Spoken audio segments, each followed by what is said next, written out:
आदरणीय महावेटी सर, मान और शिक्षक गुरुजन, मेरे सहपाठियों को मेरा स्नेह भरा नमस्कार।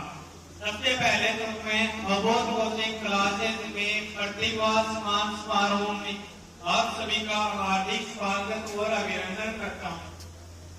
इसी के साथ आज गुरु पूर्णिमा है, उसके उपलक्ष्य में मैं अपने गुरुओं को हार्दिक बधाई और शुभकामनाएं देना चाहूंगा कि उनकी बदौलत ही आज हम यहाँ खड़े हैं, उनकी बदौलत ही आज हमारा एक कैरेक्टर बना है, उनकी बदौलत ही आज हम जिस क्षेत्र में जा रहे हैं वहाँ पर अच्छी तरक्की और विश्वास के साथ आगे बढ़ने का कार्य कर रहे हैं। जिस प्रकार कहा जाता है कि गुरु एक सड़क की तरह होता है, तो खुद तो वही रहता है लेकिन मुसाफिर को अपनी मंजिल तक पहुंचा ही देता है। इसी के साथ मैं 3 पॉइंट्स बताना चाहूंगा। फर्स्ट पॉइंट है वैल्यू ऑफ टाइम, वक्त की कीमत। सेकंड है किसी चीज की पहचान करना और 3 नंबर है एजुकेशन सिस्टम। इनका मैं उदाहरण देकर बता रहा हूँ। एक बार एक राजा था,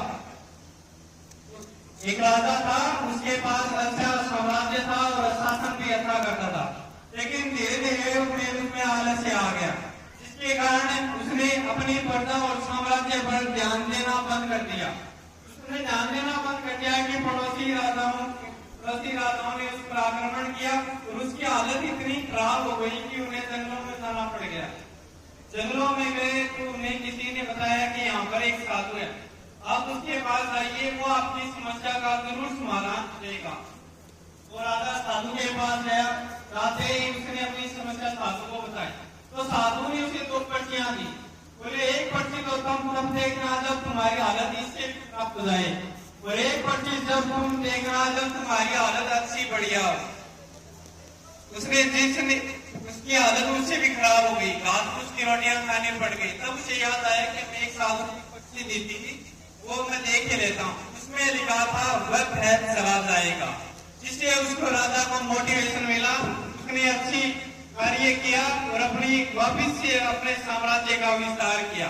जैसे ही उसका साम्राज्य अच्छी तरह से चलने लग गया, अच्छी खासी प्रजा भी हो गई, तथा अपना जीवन यापन करने लगा, तो एक दिन उसे फिर से याद आया कि साधु ने हमें 2 पर्चियां दी थी, एक पर्ची तो मैंने देख ली, एक पर्ची अभी भी बाकी है। तो उसने वो पर्ची देखा तो उसमें भी लिखा था वक्त है चला जाएगा। कई बार हम सोचते हैं कि हमारे ऊपर अनेक प्रकार की समस्याएं आ जाती हैं, उनसे हम परेशान होकर हताशा होने लगते हैं, रोने लगते हैं। रोने से क्या होगा? कुछ नहीं होगा, वो थोड़ा सा वक्त है जरूर चला जाएगा। सेकंड ऑप्शन है किसी चीज की पहचान करना। इसी के साथ एक सब्जी वाला था, वो सब्जी वाला था और उसके पास 10 ग्राम का पत्थर था, जिससे वो मिर्च धनिया पिसा करता था। उसके पास एक आदमी आया, बोला भैया तुम ये 10 ग्राम का पत्थर मुझे दोगे? बोले साहब ये 10 ग्राम का पत्थर है, आप इसकी क्या करोगे?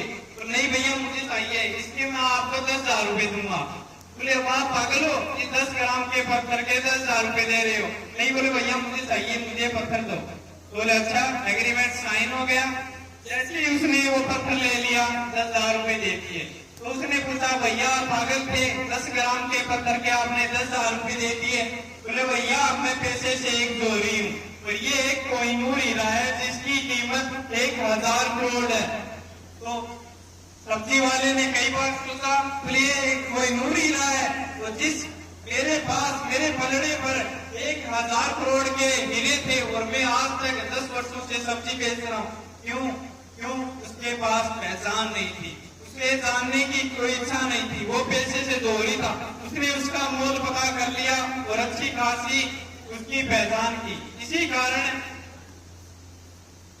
कारण पहचान अब हमें हमारे जीवन में हमेशा किसी न किसी इंसान की पहचान जरूर करनी चाहिए, उसे देखना चाहिए, उसे परखना चाहिए, वो हमारे साथ कितने समय तक, कितने दिनों तक, कितनी लाइफ व्यतीत कर सकता है। 3 नंबर है एजुकेशन सिस्टम।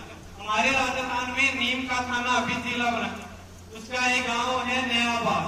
चोरी और डकैती के लिए सबसे फेमस गांव हुआ करता था नयाबाद। वहाँ के पीना इतने डाकू और चोर थे कि वो बाकायदा बोलकर चोरी करते थे, लेकिन शिक्षा की अलग इतनी कितनी आई, शिक्षा मतलब कितनी जागृत हुई कि आज वहाँ पर सबसे ज्यादा IAS, सबसे ज्यादा फर्स्ट ग्रेड अधिकारी हैं। वहाँ पर 15 कलेक्टर, 5 SP और 3 SSF और 500 से ज्यादा सरकारी कर्मचारी हैं। ये कारण क्या है? आज शिक्षा की वजह से ही वो गांव आज शिक्षा के क्षेत्र में 1 नंबर पर है। तो हमें जैसे भी हो सके शिक्षा के मुनारे को पकड़ना चाहिए। मैं खुद एक PhD अधिकारी हूँ और युवा पीढ़ी के निर्माण में अपना अतुल्य योगदान देने की कोशिश करूंगा। धन्यवाद। इसी के साथ 2 लाइनें कहना चाहूंगा कि कभी पत्रों पर भी फूल खिल जाते हैं, कभी अजनबी में बन जाते हैं, कभी पत्रों पर फूल खिल जाते हैं, कभी अजनबी भी अपने मन जानते हैं, कभी मिलते नहीं कफन लाशों को, कभी लाशों पर ताजमहल बन जाते हैं। धन्यवाद।